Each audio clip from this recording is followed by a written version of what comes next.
Hello, and welcome to the Legal Marketing Brief, the series where we showcase strategies attorneys can use to market successful practices. I'm John Simpson, CEO of Convert Marketing. Today, we're sitting down with Ian Almasi, the founder of Immigration Finders.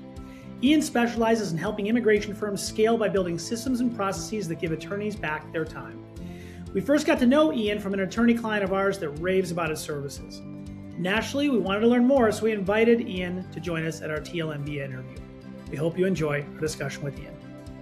Ian, I'd love to understand, I've heard a lot of things from my team, but if you were to define what Immigration Finder does in a typical elevator pitch, how would you describe what it is that you guys do?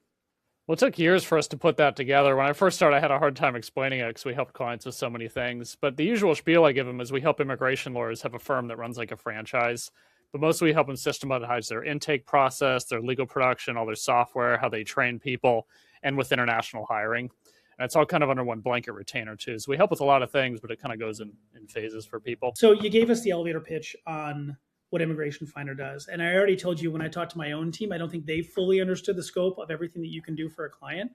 So if you can just take us through the customer journey of working with you guys, what are the different elements that you help to optimize an immigration firm?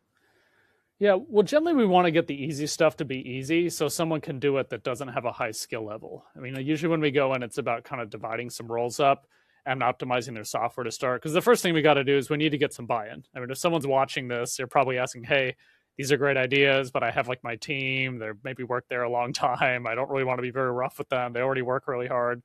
How do we do that? So usually we just want to get it easier and more manageable and then kind of, some of the bigger changes. But some of the big things is start dividing up some of the roles. Like I used to do that in my business. I thought I had to hire one project manager that managed my email, the client communication, the hiring. But once I started breaking that apart, you can do it. So something we do is dividing the roles so someone with no skill or no background in your field can help a lot. Because you can put someone in, for example, that can do, customer onboarding. They take a checklist. If someone asks a legal question, say, hey, that's a great question for the attorney or the paralegal. Why don't you send the documents over? Once they review it, they can help you with it. So that's kind of that. So one thing is with your workers, stop training like these Swiss Army knife workers thinking they need to know everything, because that takes about a year. But the whole thing of like the low skill training generally takes about 2 weeks to 12 weeks, depending on what you're training them on, for them to be fully proficient in the role. And it's usually about 20 to 50% of someone's job is something that doesn't require a very high skill level. You just have paralegals, sending emails, getting documents from people, checking court calendars, checking whatever stuff. I mean, it's important, but it's not the most important thing that took them years to learn. No, that makes sense. I have a friend who is in the private equity space that was rolling up, solo and small, healthcare providers. And I mean, his philosophy was, we always want everybody practicing at the highest end of their license, right? So like if what I have them doing is not at the highest end of their license, then that probably can be done by somebody else.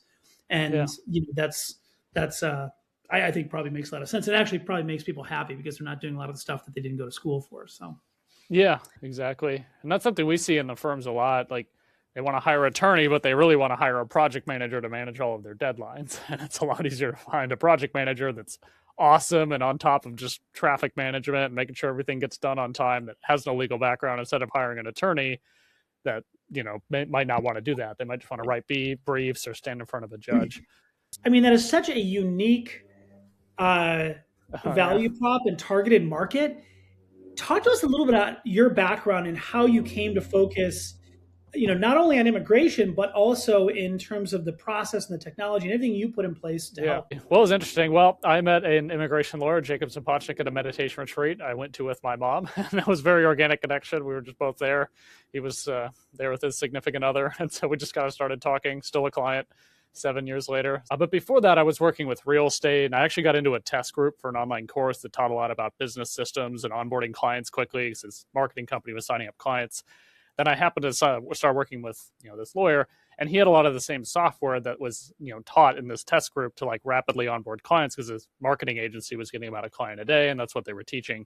So I just took what I learned from there and what I learned from working with call centers in the real estate industry, and obviously marketing and real estate, a very saturated industry. 2018, there weren't a lot of industry specific, providers in immigration. And I took that and then applied it to immigration, and it worked really well. And I didn't know anyone else was doing this then. I think now there are, quite a few more people, but we somewhat pioneered this. At least I feel like we do. So aside from having met, a lawyer at a meditation retreat, had you had any connection to the legal industry prior to this, or did you have it through conversation realize there was an opportunity? And was it the plan to sort of scale this the way you have with other immigration firms once you brought him on as a client? Yeah, I mean, that was the goal. I mean, initially we had like somewhat of a different plan, but obviously there were like kind of turns in the road. And then also I didn't know how it would work out. We just started working with this lawyer and we were like, hey, do you want this in your business? And so it went pretty well though. And the interesting thing was it's like not everything's linear. I mean, his firm doubled in size in 18 months, but the doubling in size revenue part, was in the last 6 months of that 18. So not everything's quite as linear as it could be. But as far as that goes, I didn't really have a connection to the legal industry. I always knew I wanted to work with law, and like my marketing company that became, this company. But wasn't really behind personal injury or divorce or estate planning. I didn't feel like there was really a connection to it. And then, just immigration was a good thing. Very, mutually beneficial kind of thing. The U.S. benefits from having all these great people here. There's a good benefit for lawyers that make money, people like us that make money, and that's the idea there. So, I mean, obviously, there's got to be a tremendous amount of entrepreneurial spirit. I'm curious, in your background, have you always been an entrepreneur? I always wanted to be, even being 6. My dad's a custom woodworker, so he has a full wood shop at his house, and I would go and hang out there. So that was one thing. I always wonder, when I grow up, what type of business will I start? My mom owned a massage therapy clinic for 17 years. And then, I realized I didn't want to have a traditional business. I wanted something digital that allows me to have a bit more time and location freedom than what I grew up with, seeing with my parents. So that's, online marketers are skilled. That someone targeted me with a webinar that I bought a course from, and here I am. Yeah, it's kind of hard to do a remote massage, right? Yeah, that's the point. But that's kind of the thing, though. I mean, it's hard to scale too. And the immigration industry is the same way in a lot of ways. I think a lot of people, they want to grow this big business. They see other people doing it, but they don't know, how would I even get like my business to that level? How would I review that many cases? How would I do that many consults? How would I do all of it? And that's kind of where we come in, and where companies like you guys come in to create the volume. And Ian, when you're talking to, or maybe just looking at your experience as a whole, what do you think are the couple of things that keep attorneys from scaling their practices in the way that you teach them? What are their own sort of biggest internal objections that they just struggle to get through in growing their immigration practices? Why do some get big and some stay small? Yeah, absolutely. Well, one thing, it's kind of a small business problem, like who's going to do it better than me? And that's kind of the thing. And then obviously that comes down to, it is an important question, who's actually going to do it better than me? So are you asking that question to be solution based, or are you just being helpless, in how you're asking it? And I think that's kind of the difference. Are people actually looking to solve these problems they have? Or are they just looking at them like, hey, I'm just in this situation and that's it? So that's one thing. I mean, obviously, the legal world's pretty old school. A lot of people they're learning from are older attorneys that are teaching at law schools now. Nothing wrong with that. I mean, that's a good thing. But there's obviously this whole merge. I mean, even the last few years, we have AI and all these other things that there's not really laws about it with confidentiality. So maybe they're a bit scared of that. Then the other thing, though, is they're just a little bit exhausted. They're just, they're already working 60 hours a week. They're like, well, it's, do I want to work more? They don't know how to change the whole, like, hey, I'm trading my time for dollars thing, even if they own the business. But I see the biggest thing I see is they don't do what's difficult when it's easy. It's they don't build the systems when they're a smaller firm, and then when they're larger, they're like, crap, I wish we did this 5 years ago. We need to hire a receptionist, but we hire them, and then we don't have anything to give them on how to answer the phone. And my team's so busy, it's hard for them to train people without something else dropping off. So that's the biggest thing I see, is they're not as forward thinking. It's interesting, Ian. I've been in professional services really my entire career, both me providing professional services, but also with professional services as my end clients. Usually they're large or small law firms. And yeah, there's like this conundrum that occurs in professional services where when you're small, you never put in the systems, and documentation and everything you need to do to get bigger. And then when you get bigger, you're like, oh shoot, there's so much, I can't go back and do it because it would take so much time and be so expensive. Yeah. So it's really the reason why some firms get big and some get small or stay small. Yeah. But also, the headcount of the firm doesn't always equal the revenue. I mean, we work with a firm in San Jose, California. It's an attorney and the owner attorney, one other attorney, about 4 staff. They do about $2.5-3 million a year, some of which is their trust fees. So things knock off like $500,000 a year just based on what they're taking to pay the government on behalf of the client. And then I mean, we've worked with some firms that have, 25. I just talked to an attorney the other day that has 25 people in her firm, and they do about $1 million a year. So there definitely is something to say about the structure and what you charge and all that. Absolutely. So going back to where you started Immigration Finder, you had met this initial attorney. I'm sure you had conversations about, their challenges, and that's how you found your way into working with them. When was it that you were like, wait a second, I can do this for other immigration lawyers? How did that occur? Yeah, absolutely. Well, when I first started, I was very centered and focused on this one firm. I was going there in person, multiple times a week, spending a lot of time on it at home. And that was kind of the main project I had for that year, 2019. Then at the end of the year, just went through it. I was like, and also just talking to other people, I was like, man, there's probably other people that need this. I'm sure this isn't the only firm that has like these types of issues in their business. And they were all just small business problems. I worked for small businesses. I worked for a tree service for 7 years when I was 18 to 25. And it was all the same thing. My mom had the same thing. My dad had the same thing. It's a very skill-based craft. Obviously, law, I think, is even on a higher scale. So it's probably even more difficult to do that. But when I started seeing it really as a business is when it was just, we started packaging it a bit better and realizing that, hey, that we could make an impact on other people. There are other people that they don't just want more money. They want to go to their kids' baseball games, or they want to, they want to hire a marketing company and not have to work an extra 20 hours a week once these cases come in. Then also there are a lot of firms, what I saw is that the end client wasn't really getting the help they needed. Like someone would call in and say, oh yeah, we don't do that. Then they just hang up on them. They go somewhere else. Where now, like, we set up a lot of referral relationships for people, even for other, types of lawyers or types of businesses. But to answer your question, end of 2019, that's when I filed for the DBA and was like, yeah, I'm just going to go for it, see how it goes. And then I got my first few clients. No, it makes total sense. So, thinking about the timeline of your business, it's an interesting time. So you started your business in 2019. Yeah.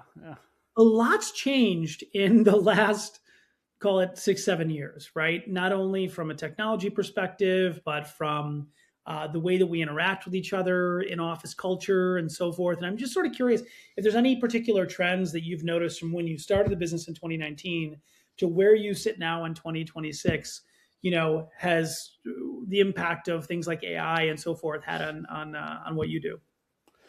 Well, it's definitely impacted what we do, just kind of the demand, some of the questions. I think a lot of people are coming in just kind of, because before it was like, wait, you do what? But a lot of people are like, oh yeah, I know I need that. I mean, obviously there are a lot of other service providers or just people marketing to immigration lawyers in general. There's more software and tech companies. I think immigration lawyers feel more served.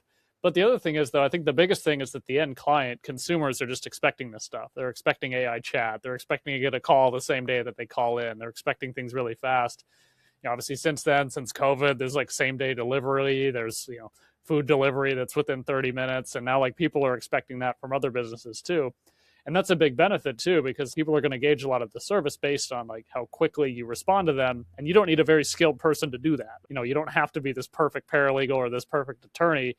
You can have someone in there that's just friendly and pleasant and organized, and they will keep all those people happy, or the majority of them happy, while they come and work with your firm. So public expectations a little different. And people expect that. They expect to have online portals a little bit more and all sorts of different technology to work with, and they like it. Yeah, I'm sure. I mean, this is the most important thing somebody has going on in their life if they're facing some sort of an immigration issue, right? And to be able to access that in real time and not always having to speak to the attorney is probably a good thing. Well, let's talk a little bit about, so when an immigration firm comes to you, how do you go about diagnosing what they need and ultimately onboarding them if they're the right fit to be a client? Yeah, absolutely. Well, as far as most of the services we get hired for, it's monthly retaining, we work with people.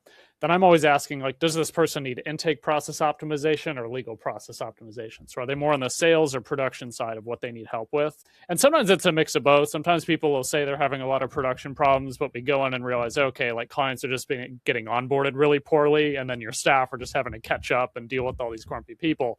Sometimes you got to go 4 steps back and figure it out. We usually want to find out how big the firm is, what clients they serve, what they want to accomplish. I mean, in 2022, 2 female lawyers hired me, and then one of them wanted to, big goal is to get to $5 million a year. She really wanted to do that. It's a very ambitious, woman. She wanted the money.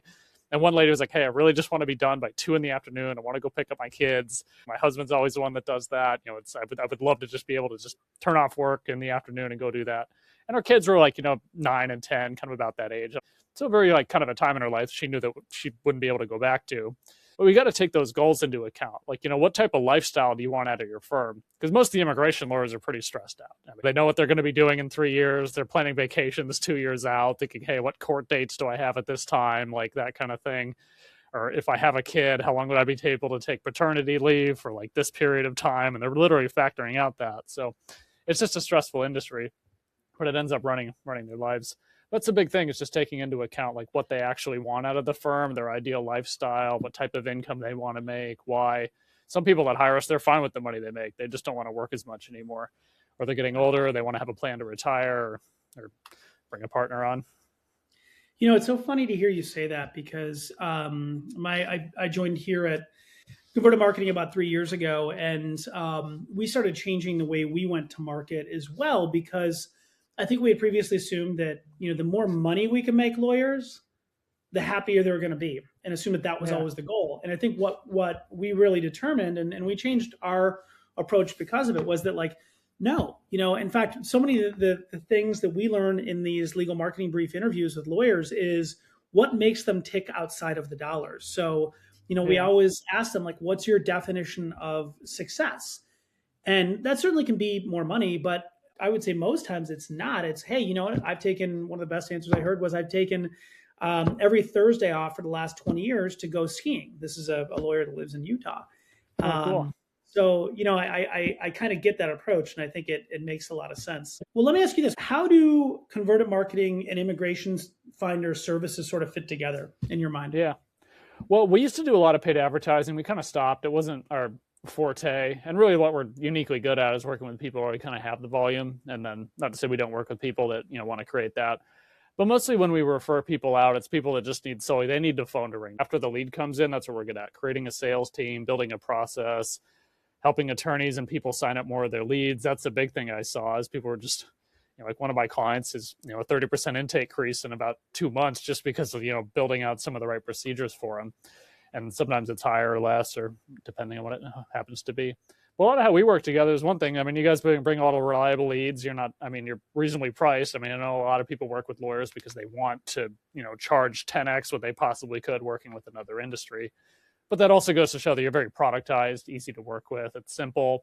I know when they go there, people are going to get good service. So that's what we do. I appreciate that. So Ian, you kind of can't go anywhere within the legal space, but really any industry right now, and not hear about the impact of AI. So I'm curious, how is that impacting what you're doing with your lawyers and what you see in firms day in and day out?